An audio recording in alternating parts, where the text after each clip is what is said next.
So far, we have focused on linear equations with constant coefficients. All right.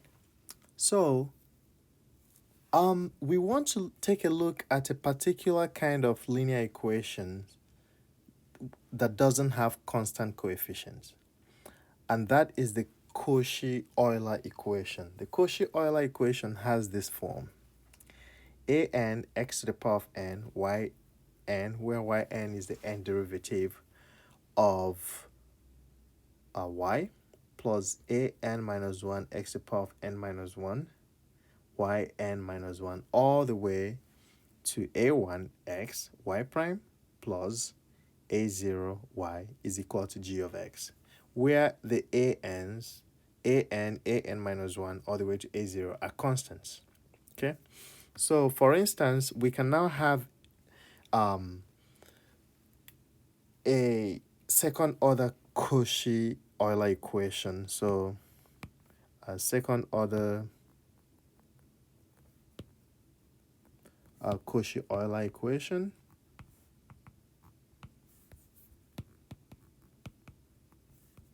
would have the form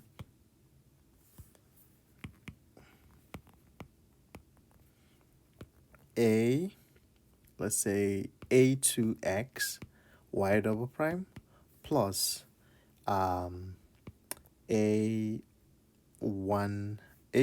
squared, a1x y prime plus a0 y is equal to 0. Or we can just, how about we write it like this?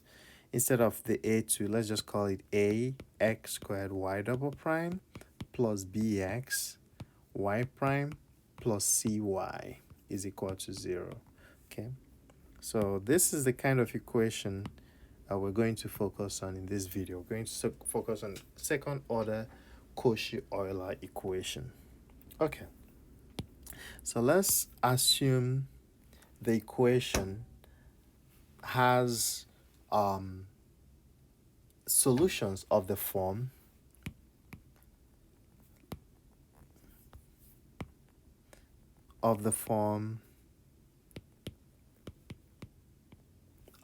y is equal to x to the power of r, where r is a constant.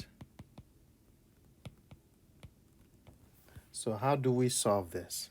So let's do what we usually do for when we try to find yp. Let's look for y prime. Y prime will be r x to the power of r minus 1.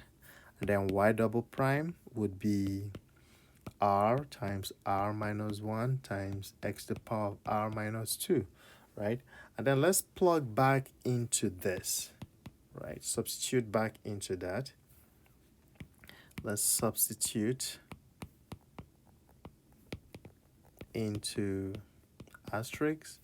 And what does that give us? That gives us a x squared y double prime r minus 1 x to the power of r minus 2, right? Plus bx y prime r x to the power of r minus 1 plus c y is just x to the power of r is equal to 0. So this gives us, we can factor out, if we simplify this, look at this. X squared and x to the power of r minus 2. If you multiply both together, you get x to the power of r. So the first term actually gives us a r minus 1 times x to the power of r. And then the second term gives us b r x to the power of r, right? And then the third gives us cx to the power of r is equal to 0. Now, this implies that if we factor out x to the power of r, we'll be left with ar times r minus 1 plus br plus c x to the power of r is equal to 0. Okay. I want to go back and point out that this is second order homogeneous Cauchy equation, homogeneous. Okay, we're focusing on the homogeneous type. We might find time to do the non-homogeneous, but for now it's just the homogeneous. All right, so just like we did in constant coefficient equations, we looked at the characteristic equation. So this is our characteristic equation for Cauchy-Euler equations. All right, so if we solve this characteristic equation, it's a second order quadratic equation. So we're bound to have at most two roots. So if we say let R1 and R2 be the roots of the characteristic equation,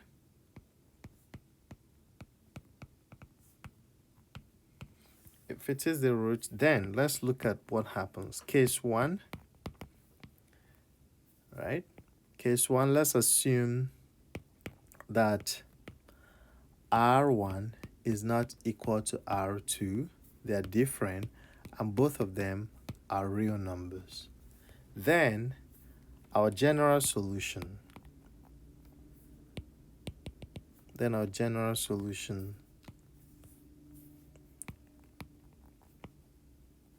is going to be y of x is equal to c1 x to the power of r1 plus c2 x to the power of r2. Remember, we chose the form of our solution to be x to the power of r, right? So in that case, our fundamental solutions are x to the power of r1 and x to the power of r2. Now let's look at case 2. Case 2, where r1 is equal to r2, and let's call them r, right? Then we have y is equal to c1 x to the power of r1, or just r. Oh, let's call it r1, who cares? Plus c2 x to the power of r1 natural log of x. All right, a little confusing, but by now you should be used to having such a term attached to a fundamental solution when we have repeated roots. Okay, so this creates linear independence between xr and xr, x to the power of r and x to the power of r1. Sorry, x to the power of r1 and x to the power of r1 natural log of x. They're both linearly independent to each other, and we can actually prove this, right? Just like we proved the case of in the homogeneous constant coefficient, we proved the case of c1 e to the power of rx plus c2 x e to the power of rx. We proved it in class.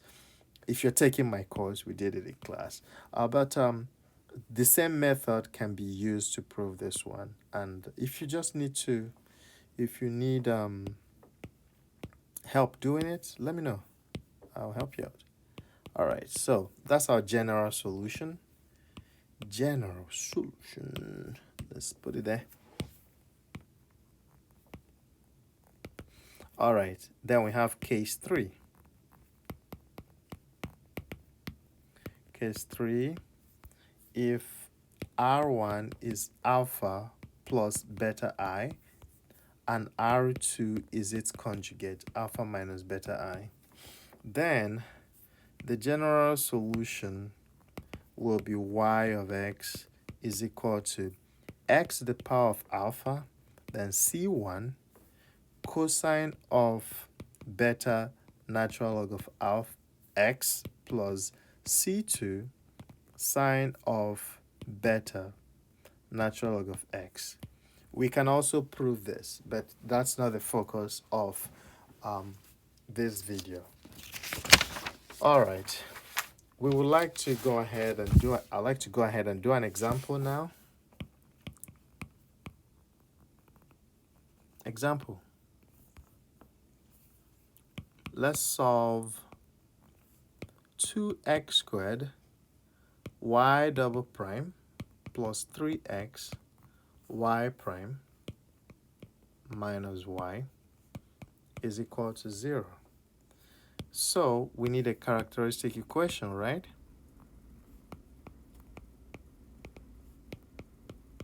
Our characteristic equation is AR times R minus 1.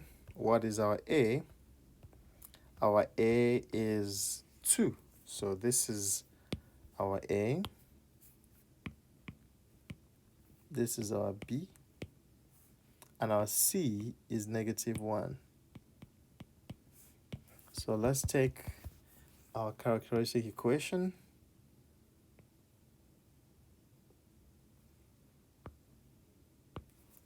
and go ahead. That's our characteristic equation. So is actually equal to 0. If you want to make it characteristic equation, equal to 0. So in this case, our characteristic equation is A is 2, 2r times r minus 1 plus B is 3r plus C is negative 1 is equal to 0. So let's expand it.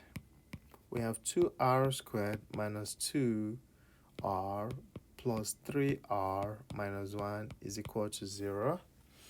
And if we keep going, we have 2r squared plus r minus 1 is equal to 0. If you factor this and do all those things that you usually do, you get r plus 1 and 2r minus 1, which tells us that r is negative 1 and r is 1/2. So our general solution